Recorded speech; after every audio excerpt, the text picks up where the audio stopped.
It was a strong 2025 for the big auction houses. Christie's actually reached $6.2 billion in sales, up about 6%. As for what's in store for 2026, well, we caught up with the CEO of Christie's, Brennan. Here's what she had to say. We try to build sales being responsive to what we see from past seasons, but sometimes it's that incredible story that really brings people out. We are really storytellers in our business, and last year we were really lucky because of the stability in the first half and some great stories there. It unlocked even more in the fall. I'm glad you used that word storytelling, because one interesting stat that I saw was that almost like a quarter of art sales, at least the big ones that Christie's and Sotheby's and those do, are now pretty much single source collections, basically estate collections and such. And that's like triple what it was even just like a decade ago. I'm curious though, does that require though a bit more storytelling when you're dealing with kind of these singular collections from one particular family or estate? Each one is different. So I would say the storytelling is key if it's about the artist. Sometimes it's about the work. Sometimes, as you mentioned last year, a good example, it's about the collector. It's about, you know, in the spring we had the Len Riggio, who founded Barnes & Noble. Great story there. In the fall we had the collection, for example, of Elaine Wynn, a great philanthropist, collector. You know, they shut down the Strip in Las Vegas when she passed away. So each collector really brings their own passion, and it gives us such a great sort of reason to tell a different story.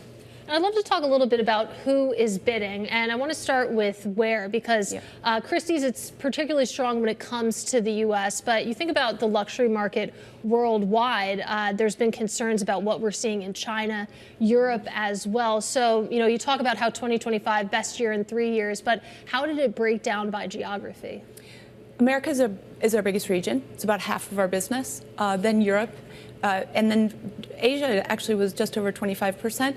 Asia is really an incredible gateway for us in terms of new buyers, younger buyers.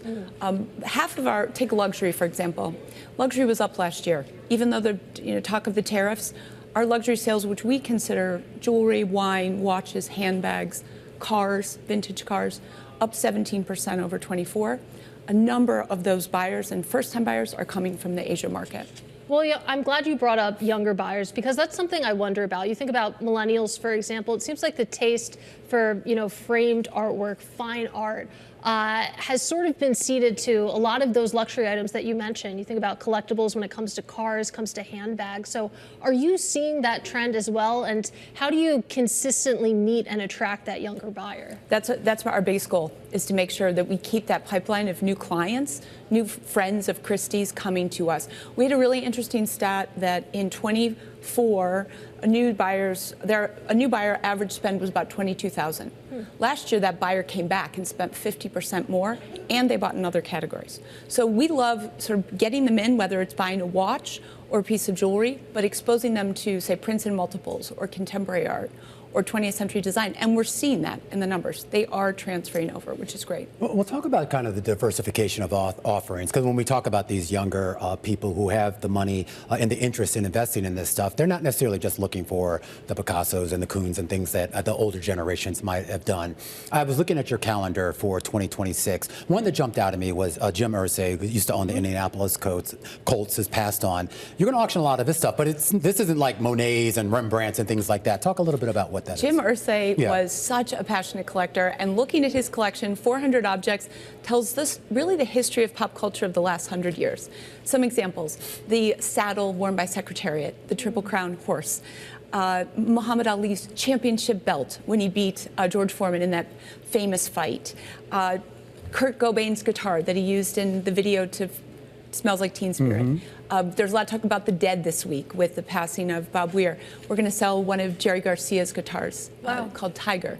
So really interesting collection. He was so passionate, and that's a wonderful story of this larger-than-life guy who wanted these really unique and special objects. What is next for a company that is 260 years old at a time in our society where so many things have shifted? Interests, wealth, and of course the demographics of that wealth. Yeah, my key priority, as I said earlier, is making those new connections with people. We have to continue to innovate and evolve. We can't get stuck in what we did 50 years or 100 years ago. So that involves technology. That involves looking at different categories. It's why we bought a car auction house. It's why we're expanding geographically to places like Saudi Arabia. Being nimble and responsive and being brave enough to evolve. We have a durable brand, and we should remember that and be thoughtful and innovative.